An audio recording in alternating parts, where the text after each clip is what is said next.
नमस्कार. आज आपण रॅन्समवेअरच्या जगात जरा डोकावून बघणार आहोत. याला डिजिटल ओलीस संकट असंही म्हटलं जातं आणि ते का हे लवकरच कळेल. अच्छा, एक विचार करा. अगदी रोजचा दिवस आहे. आपण आपला लॅपटॉप किंवा कम्प्युटर सुरू करतो.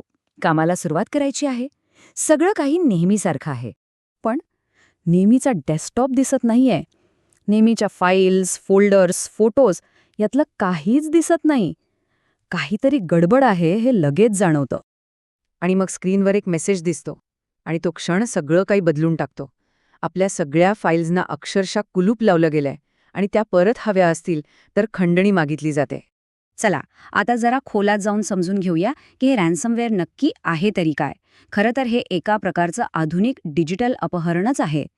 तर सोप्या भाषेत सांगायचं झालं तर रॅन्समवेअर एक असा कॉम्प्युटर व्हायरस आहे जो आपल्या सगळ्या फाईल्सना एका गुप्त कोडमध्ये बदलून टाकतो, म्हणजे एन्क्रिप्ट करतो. त्यामुळे ते आपल्याला उघडताच येत नाहीत, अगदी कुलूप लावल्यासारखं. आणि मग हे कुलूप उघडण्याच्या चावीसाठी हॅकर्स पैशांची मागणी करतात.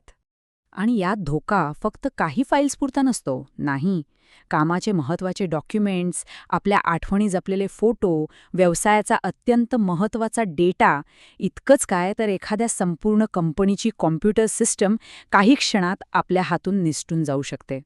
आता प्रश्न असा पडतो की इतकं धोकादायक सॉफ्टवेअर आपल्या कम्प्युटरपर्यंत पोहोचतं तरी कसं? अनेकदा ना याची सुरुवात एका अगदी छोट्याशा नकळत झालेल्या चुकीमुळे होते. तर हा हल्ला होतो कसा? ऐकून आश्चर्य वाटेल, पण याची प्रक्रिया खूपच साधी असते. बघा, एक ईमेल येतो.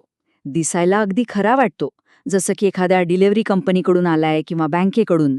आणि त्यातल्या अटॅचमेंटवर क्लिक झालं की झालं काम. रॅन्समवेअर अगदी गुपचूप इन्स्टॉल होतं आणि काही मिनिटांच्या आत सगळ्या फाईल्सना कुलूप लागतं. सगळं इतकं झटपट होतं की विचार करायला सुद्धा वेळ मिळत नाही. ठीक आहे, फाईल्स तर लॉक झाल्या, पण हे हॅकर्स खंडणीसाठी नेहमी बिटकॉईनचाच आग्रह का धरतात? यामागे खूप महत्त्वाचं कारण दडलेले आहे.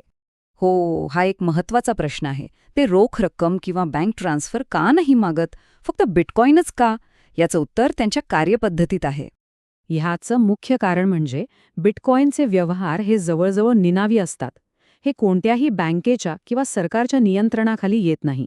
त्यामुळे पैसे कुठून आले आणि कुठे गेले हे शोधणं जवळजवळ अशक्य होऊन बसतं.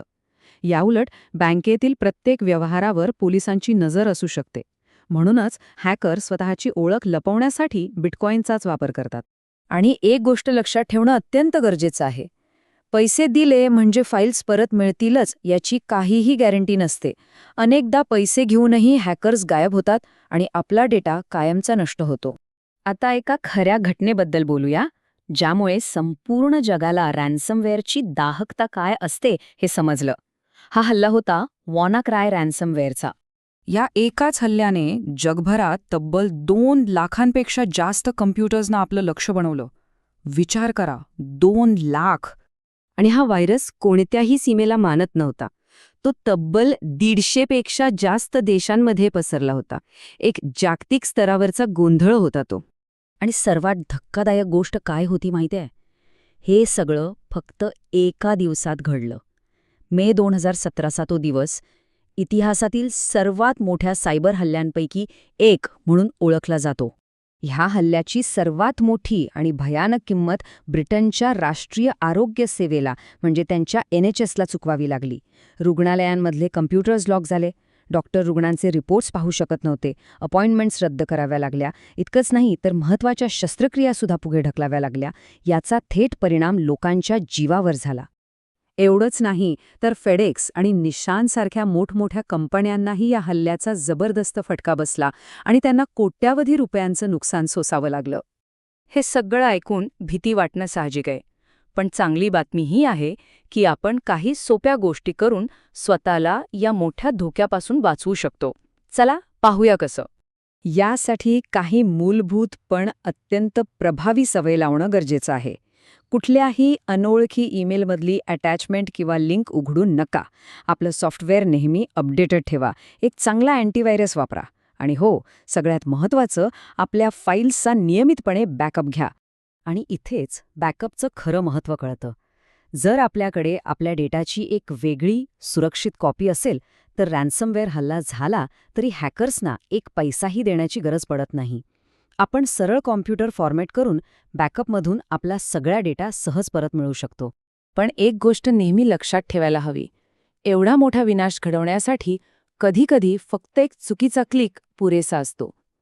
त्यामुळे ऑनलाईन असताना नेहमीच सतर्क राहणं खूप गरजेचं आहे.